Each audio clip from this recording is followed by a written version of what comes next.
A very good morning to all.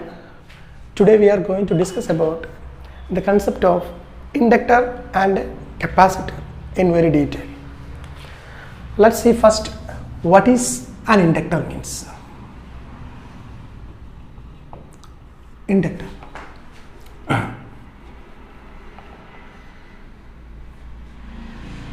This is an inductor of inductance L. And what do you mean by an inductor? First we have to see what is meant by a resistor. A resistor is simply opposes the current which is passing through it. Opposes the current which is passing through it. A resistor of resistance R will simply, what happens when I flows through a resistor, it will simply opposes the current I. Either it is DC or it is AC, the same opponent or the same opposition will be made by this resistor R to this I. And consider the case of an inductor. What is the difference between this resistor and inductor? That we have to see. A resistor is an element, it is an electrical element which opposes, it is again opposing as that of a resistor, but it opposes the change in current through it. It opposes the change in current through it. See, so that means suppose we are passing through an alternating voltage here, due to that there will be current I, which is also alternating in nature. Then only the inductor will come into play, because it only opposes the changing the value of current which is passing through it. Suppose we are passing a DC through an inductor, then it simply acts as a resistor. There will not be the action of inductor there. That means the inductive action means something which opposes or something which the opposes the change in or the rate of changing the current, which is called an inductor. Clear? That means, of course we know that when we are passing an alternating voltage here, due to that an alternating current will be flowing. Due to this alternating current, there will what happen? There will be some magnetic field associated with the inductor. There will be some magnetic field associated with the inductor. Okay. So due to that magnetic field, there will be of course a magnetic flux linkage psi. What is called flux linkage psi? This very important term, flux linkage, which is nothing but flux into number of, flux linkage phi is equal to nothing but n into I. Flux linkage is nothing but psi is equal to what? N into I. Clear? Number of turns into I will be the flux linkage. So sometime this parameter, no, this is psi. This is sometimes called lambda, and some other symbols are also used. But standard value, standard symbol is what? This is psi. Once it is asked in SSC JEE that what is the symbol for this flux linkage, there was lambda and there was psi and there was delta and all. The correct answer, SSC JEE answer key given was this psi. So it is very important, psi is equal to flux linkage. So the flux associated with this inductor of inductance L will be flux linkage psi. It is directly proportional to IL of t, where this is IL of t. That means when we are increasing the value of current, the flux linkage associated with the inductor also increases. When we are decreasing the value of current, it is again decreasing. That is directly proportional to. And I am replacing this proportionality constant and introducing a constant which is phi into IL of t, L into IL of t. This is called the inductance L. This coefficient is called the inductance L. So phi is equal to L into I of t. Is very important relation. Phi is equal to L into I of t, or simply phi is equal to L into I for DC terms. There is no I of t. Instead of I of t, IL of t, simply you can use I also. Okay. This does not mean that it is DC. Okay. Inductor works only in AC, not in DC. In DC, inductor is simply like a resistor, not the effect of inductance there. Okay. So anyway, this phi is equal to L into I of t. So suppose I am going to plot a graph between this phi and IL of t, I will get a straight line which is passing through the origin. I will get a straight line which is passing through, because it is like V is equal to I into R, like V is equal to I into R, it is like that. That means it is a linear graph. The graph is a linear graph. Linear graph. Clear? Why it is called linear? It is passing through the origin. First condition satisfied. I already discussed now. First condition satisfied. And what is another condition for checking the linearity? What was that? Linear or nonlinear? The slope should be constant. Here the slope is constant, not varying. The slope is always constant here. It is not varying. So it is a linear element. So inductor is an example of linear element. That is very, very important. And also let's check whether it is bilateral or unilateral. Okay, bilateral or unilateral. What was the condition for checking bilateral and unilateral? Check in opposite quadrant the graph is similar or not. Quadrant 1 and quadrant 3, the graphs looks very similar, means it is bilateral. So it is all bilateral. It is bilateral. Clear? And let's check whether it is passive or active. What was the condition for passive or active? We have to check whether the product of V into I, in that case, it is positive for passive and negative for active in resistance. But in the case of here, it is the product of phi into IL of t. If this product are positive always, then we can say that it is a passive element. Clear? So phi into IL of t always positive value, always it is positive. Here is negative, here is also product will be positive. Here it is negative, here it is negative. Product will be positive. So the product of this and this will be positive, means it is a passive. So it will be passive. It will be passive. Clear? So these three conditions also we checked here. So inductor is a passive, a bilateral and a linear element. Very, very important conclusion.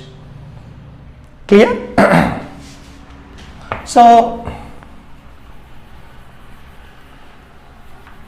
this is the concept of inductor, and let's see what will be the value of this L in terms of voltage and current. Let's see what it is. Okay, and we have an equation of, let it be equation number 1, which is equal to psi, that is flux linkage psi is equal to L into IL of t. And according to Faraday's laws of electromagnetic induction, we have the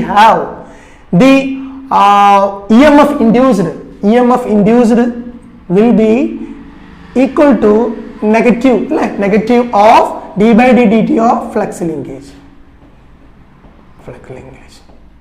D by dt of flux linkage. So applying the same equation here, for the simplicity I am neglecting this minus sign. Okay, see, the minus sign simply indicates that this opposition happens there. Okay, that is only the concept of minus there. So for simplicity I am removing this minus here and applying equation. Instead of V, it will be VL of t. VL of t will be equal to d by dt of, what is the flux linkage here? L into simply d by dt of psi, which is nothing but d by dt of, what is the psi here? L into IL of t. L into IL of t. Or VL of t is nothing but taking this constant, L is a constant, no? So taking that constant outside, L into d by dt of IL of t. This is very, very important for the voltage across the inductor. For the voltage across the inductor. It's very, very important relation.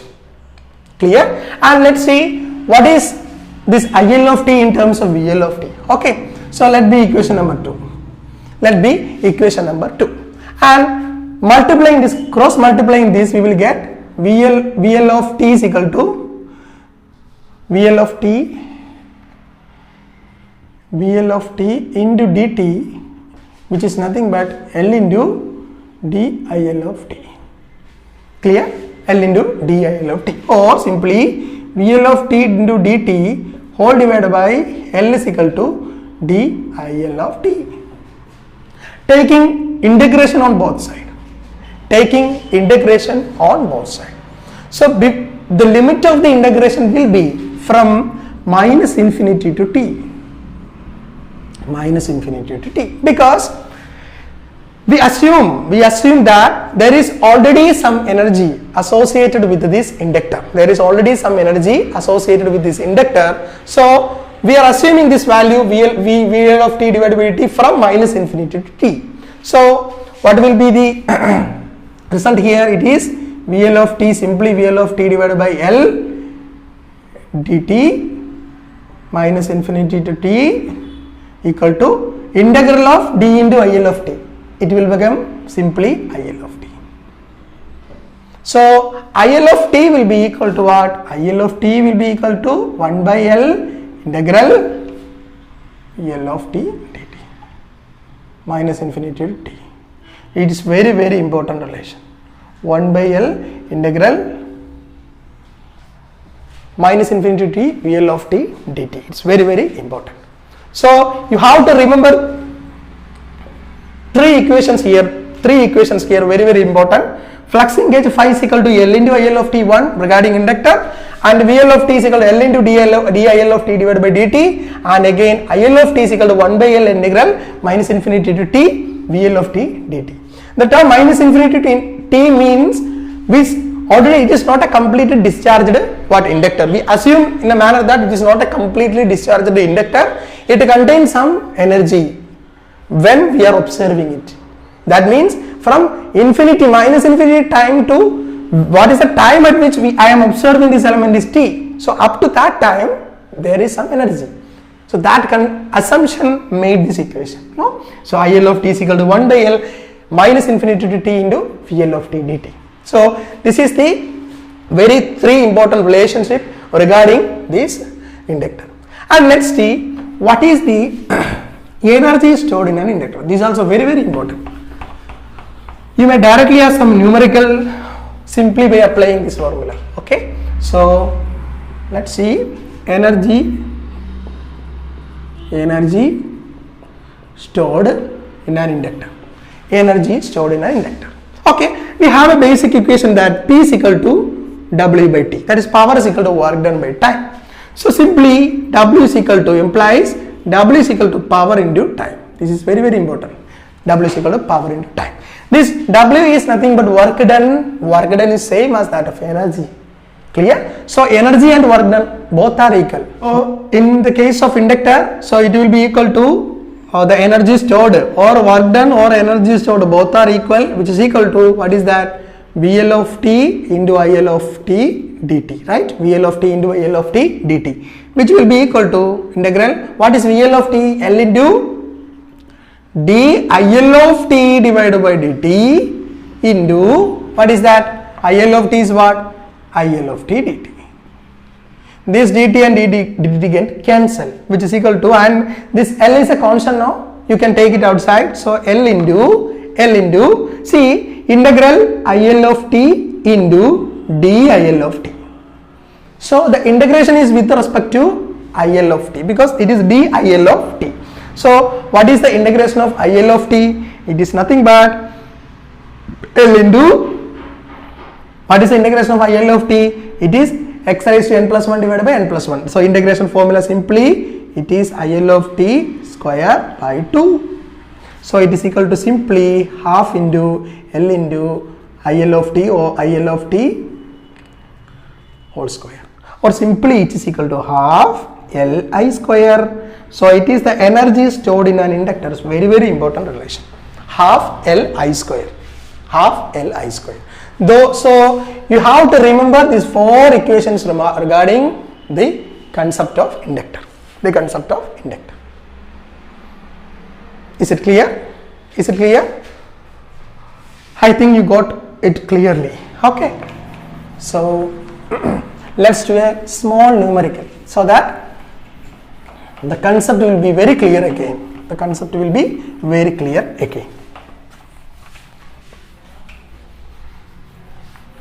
Let's take a small example. So that you can get an idea. Okay. So this is our question. Energy stored in a magnetic field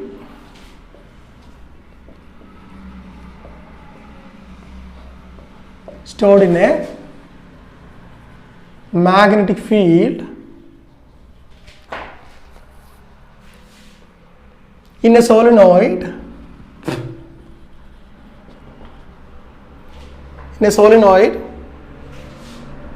30 centimeter long and 3 centimeter diameter, wound with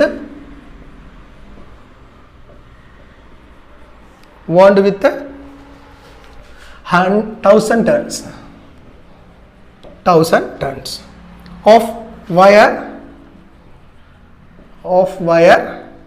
carrying a current of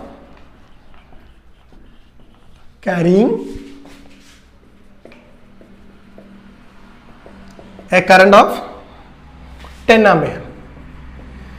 Okay, this is the question.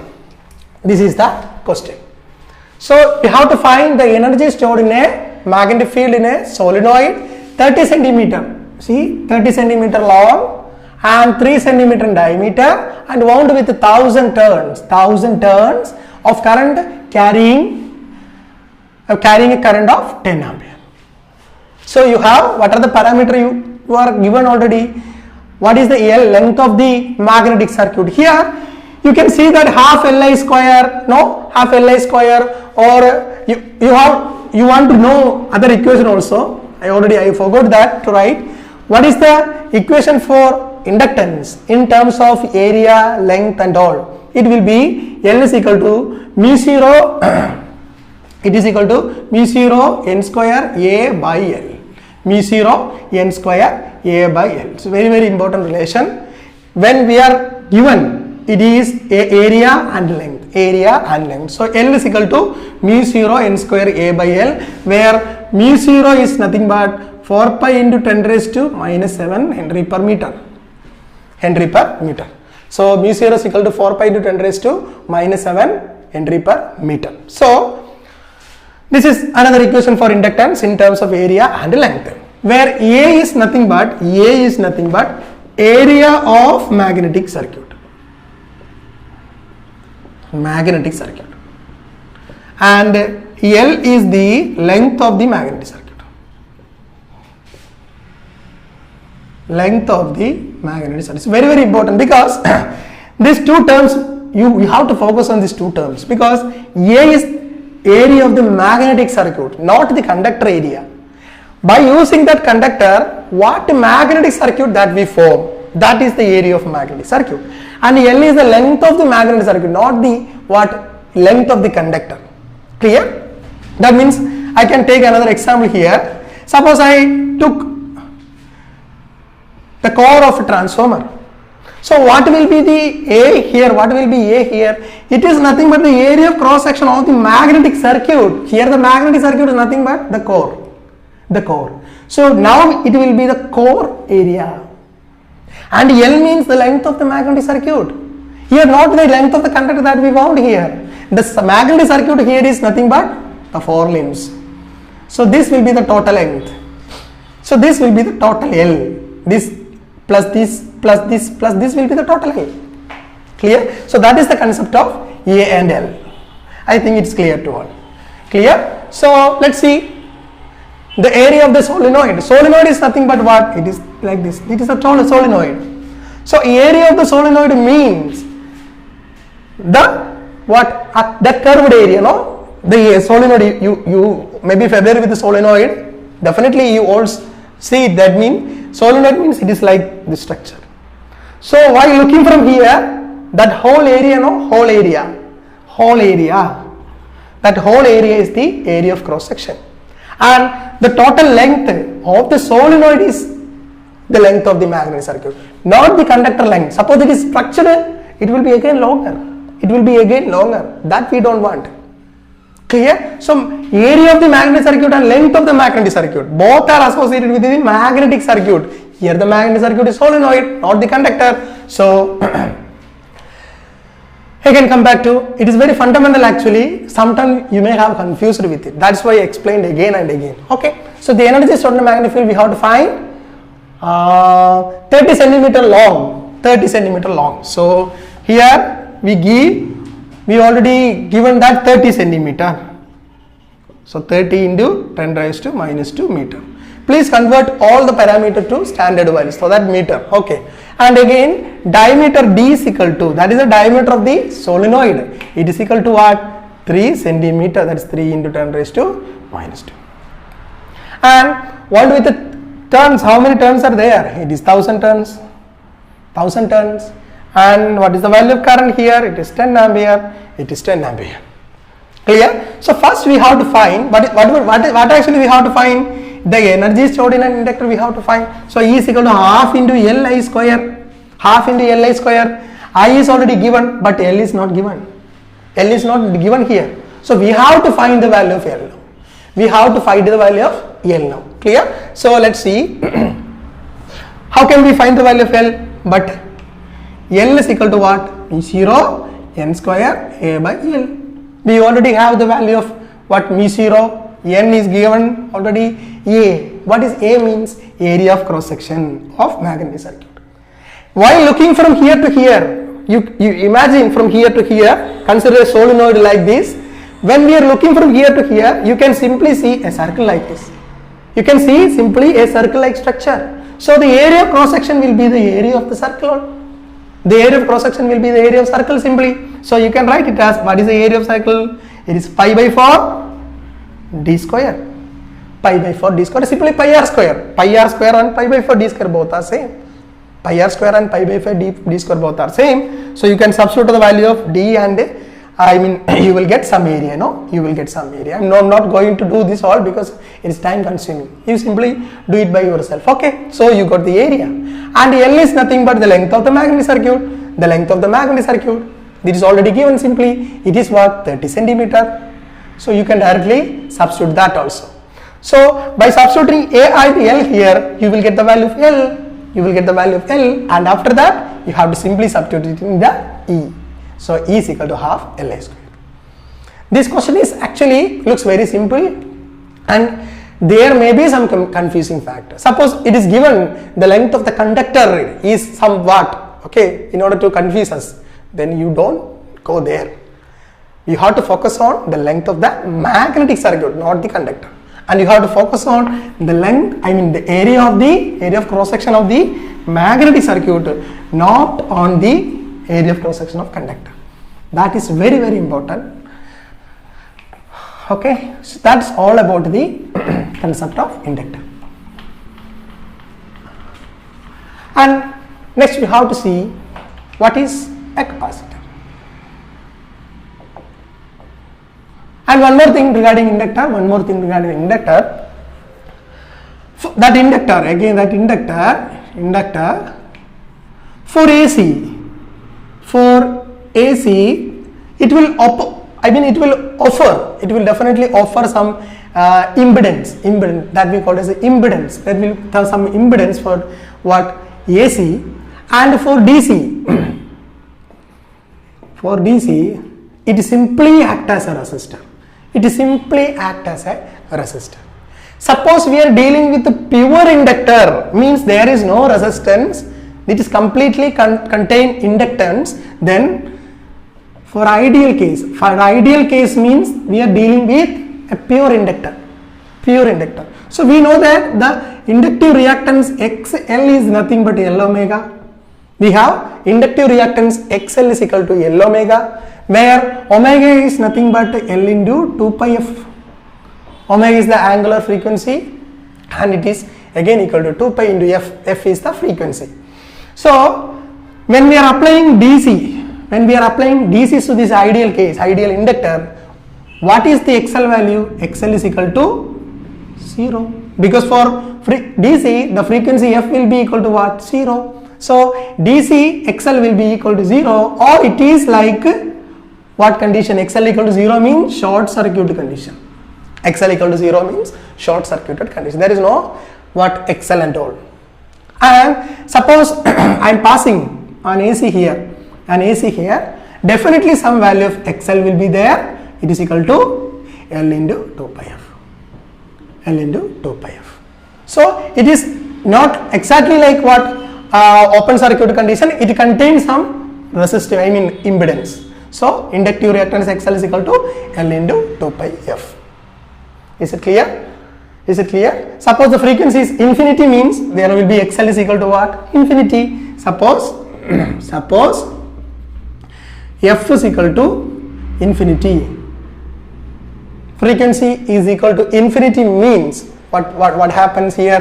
Frequency means infinity means XL is equal to infinity.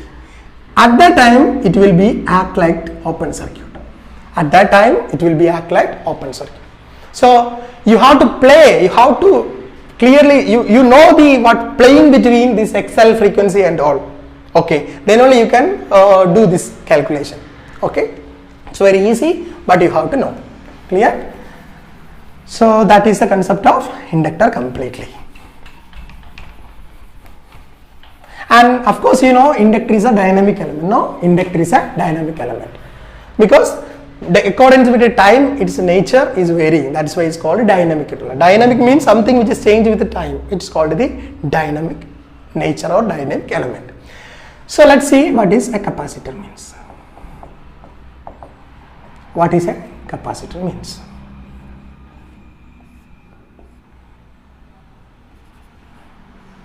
Capacitor.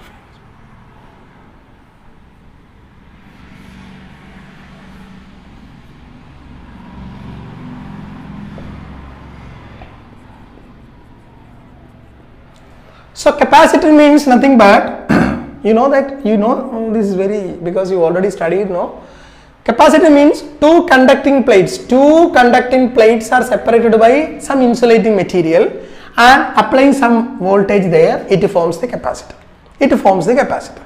And the function of the capacitor, the function of the inductor is to oppose the change of current through it, means at the same time the function of the capacitor is nothing but it will store the charges. The function of the capacitor is it simply stores the charges.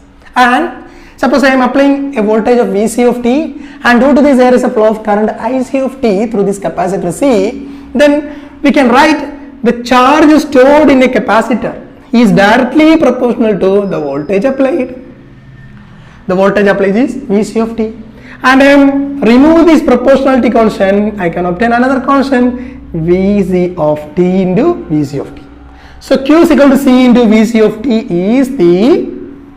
is the equation or the relationship between the charge stored and the capacitance. So from here also you can conclude that the capacitor is a linear element. Suppose I am plotting the graph between Vc of t and Q. Vc of t and Q, what I get? I will get a straight line. I will get a straight line. So capacitor is of course like inductor, it is a linear element, it is a passive element, it is a bilateral element. So even if we change the direction of current through it, there is no change in the property associated with the inductor and capacitor. That's why it's called bilateral element. Clear? So this is the concept of QC in a linear graph. So this is linear. So we can say that capacitor is also a linear element. Capacitor is also a linear element, and you can see it is bilateral, and you can also check it is a passive circuit. It's a passive circuit. And let's see the relationships. Okay, let's see the relationship. So this is, suppose this is our equation number 1. I am differentiating this equation on both sides. What I get? dq by dt is equal to what is that? d by dt of C into Vc of t. Is it clear? So dq by dt is nothing but what? I of t. It is nothing but I of t. So I of t is equal to what is that? C into d by dt of Vc of t. So this is very important relation in capacitors. In capacitor. So IC of t, instead of this IC we can see that is IC of t. The current through the capacitor IC of t is equal to C into d by dt of Vc of t. C into d by dt of Vc, or simply I is equal to C into dV by dt. This is very important relation. This is very important relation. And let's cross again, multiply again and find the value Vc of t. From here it is Ic of t into dt, Ic of t into dt, c into d Vc of t, c into d Vc of t. Clear? Or from here Ic of t divided by c dt equal to d into Vc of t, d into Vc of t. Clear? Okay, so you can write it as Vc of t is equal to again, what is that? Integral minus infinity to t, again integral minus infinity to t. What is the value here? Vc of t is equal to 1 by c integral minus infinity to t Ic of t dt. It's very important. It's very important relation. Clear? So the voltage across the capacitor is Vc of t is equal to 1 by c integral I dt, 1 by c integral I dt, or I is equal to c into dv by dt, I is equal to c into d by dt of Vc of t. These important relations you have to note down. Very important.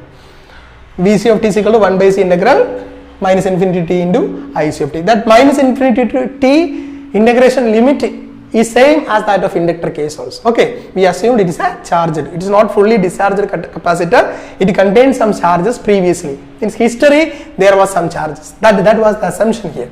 So you can see that Vc of t is equal to 1 by c integral minus infinity t Ic of t. So these three relations very important. Q is equal to c into Vc of t, I is equal to c into dv by dt, and again Vc of t is 1 by c integral I dt. And again we have to see what is the energy stored in the capacitor. Energy stored in the capacitor. You have to derive an equation for energy stored in the capacitor. Let's see what is the energy stored equation. Again, as like previous case, energy is nothing but work done, which is equal to what? P into T, power into time. Okay, so work done is equal to the total integration, I mean total energy is equal to P into T is nothing but Vc of t into Ic of t into, for that it is dt, it is dt, instead of t it will be dt. Clear? So it will be again, what is Vc of t? Vc of t, Vc of t, what is Vc of t? Is it simply, you can write it as Vc of t like that, and what is Ic of t here? C into d by dt of, what is that? Vc of t. Clear? C into d by dt of Vc of t, and the remaining dt also, dt, and dt get cancelled. Okay, I write it here.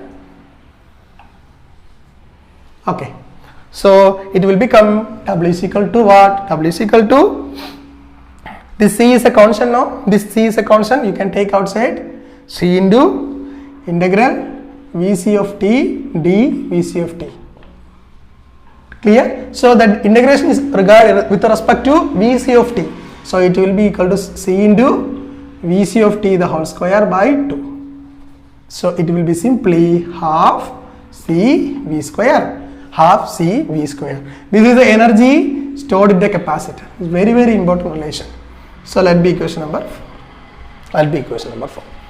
So you have to remain these 4 equations regarding this capacitor.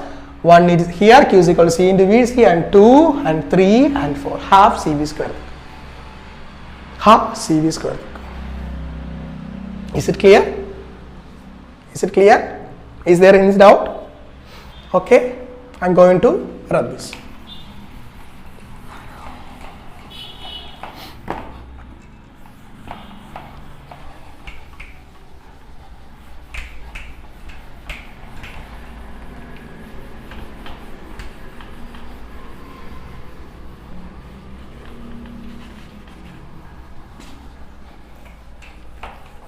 And the impedance offered by the capacitor when we are passing some AC voltage through it is equal to XZZ. The impedance of the capacitor will be equal to, what is for ideal capacitor? No, ideal capacitor, it will be is equal to, we can write it not ZC. ZC matlab there will be an inclusion of what resistor also. So let's see, it is XC.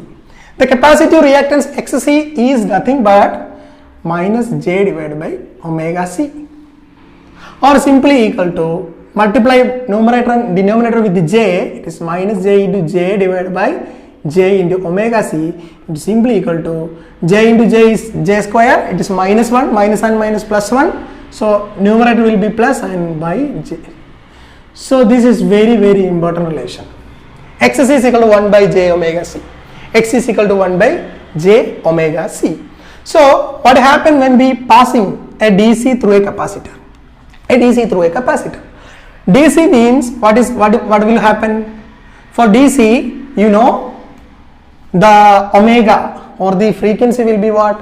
For DC it is 0. So XC will be equal to 1 by j into frequency is nothing but 2 pi into 0, no? For DC the frequency is 0, so it into C. So it is like 1 by 0, it is equal to infinity. Very important. Very important. So when we are passing a DC through a capacitor, it offers an infinite what? Reactance. I mean infinite reactance, a capacitive reactance to the DC. Or we can say that it is like open circuit. It is like a open circuit condition. So when we are passing a DC through a capacitor, it simply like act as an open circuit. It simply act as an open circuit. And when we are passing some AC here, it have some value of what? J into 2 pi f. It will offer there some what? Reactance, capacitive reactance, but for DC it will be what? Infinity. Suppose the frequency is infinity. Suppose we are passing an AC with the frequency infinity, then it will become suppose f is equal to infinity means it will become 1 by infinity is equal to 0. At that time only it will be act as a short circuit. So at infinity frequency, it is reverse as that of the inductor. No, it is actually opposite to the inductor. So for DC it is like open circuit, because for DC 1 by 0 or 1 by infinity is x is equal to infinity is like open circuit condition, and for DC it is like short circuit condition when the frequency is infinity. Okay, this is fundamental. Actually this is very fundamental. I think you know this.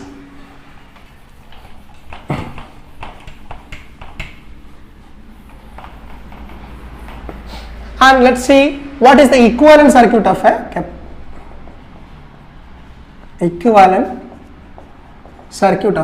capacitor. Equivalent circuit of a capacitor. You know, we know this is the capacitor where epsilon r is the medium, dielectric medium, and we are applying some voltage here. And the equivalent circuit is nothing but capacitance C, capacitance of C.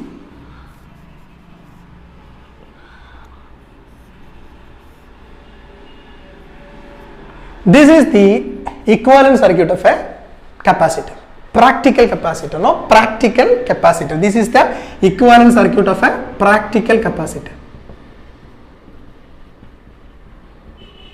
This is the equivalent circuit of a practical capacitor, where R1 is nothing but internal resistor.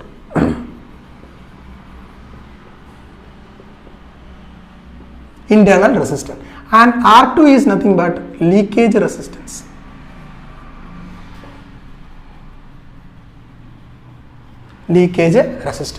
So R1 is the internal resistance and R2 is the leakage resistance. And what this actually means? So internal resistance means nothing but the resistance offered by these plates. Because even though it is a conductor, we can't get an ideal conductor for resistance R is equal to 0. We definitely won't obtain that. So there will be always some resistance associated with the plates. So that resistance is called the internal resistance. And what is this leakage resistance means? There will be a small value of current which is flowing through this dielectric. Even though we are make a perfect dielectric here, it is not ideal in nature. It always carry small value of leakage current.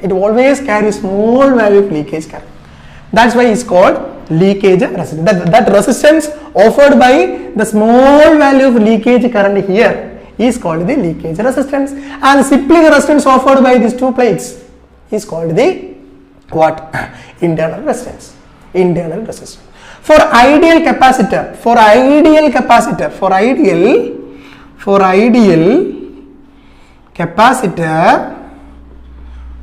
what happens? This R1 will be equal to, what is the R1 here? R1 will be what? R1 is nothing but 0. That is nothing but the perfect, for ideal capacitor, the plates of the resistor will be equal to 0. And what is R2? R2 is nothing but the what? The leakage resistance. It should offer an infinity leakage resistance for ideal case. So R2 will be infinity. So that our figure will become, our capacity figure will, this will become 0. I mean R1 will become 0, which will become simply this. And we are always mentioning this C in diagrams and all. Simply C means we are assuming it is an ideal capacitor actually, because these two R1 and R2, no, these practical cases it's very negligible value. This is almost near to 0 and this is almost near to infinity. This is almost near to infinity and this is almost near to 0. That's why simply we avoid this in circuit diagrams and all and simply mention capacitor as C here. Clear? It's very important. It's very important. I think you got this. So equivalent circuit is very important. And next we have to see some special cases of capacitor. That means capacitor having equal area and different width. See, I am drawing a special case of capacitor like this. And up to point D1, there is some value of what? Dielectric constant epsilon R1, and up to point D2, and there is some value of epsilon R2. There is some value of epsilon R2. These are the two plates, no? These are the two plates across which we are applying some values of voltage. So this is the two plates of the capacitor, no? So for simplicity you can like this, no? Plates. Otherwise it will be confusing, no? It will be confusing.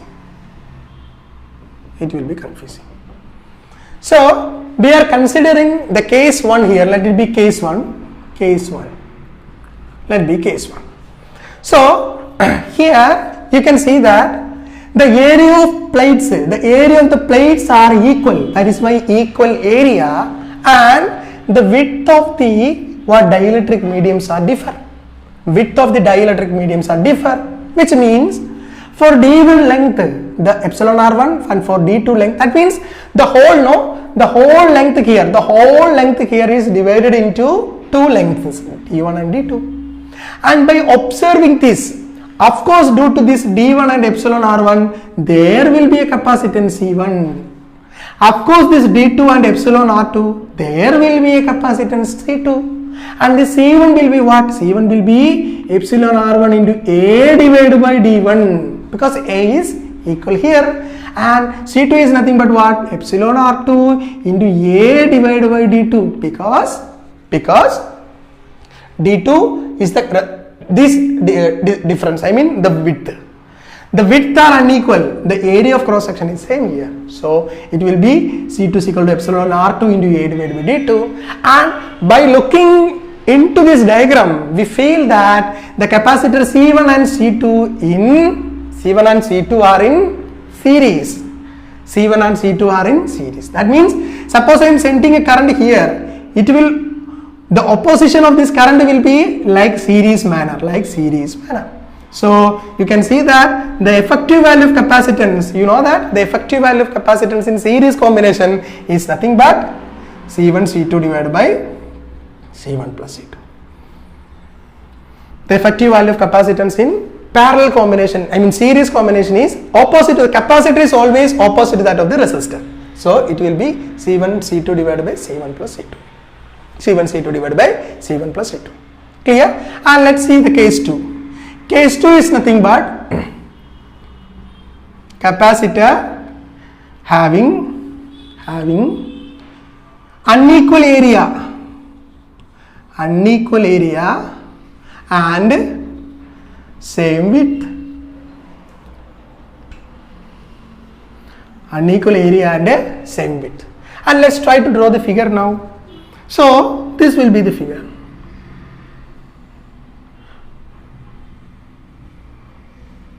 This is A1 and unequal area. I said unequal area, no? Unequal area.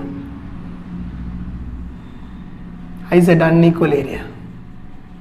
So like here in lower plate also. Lower plate also.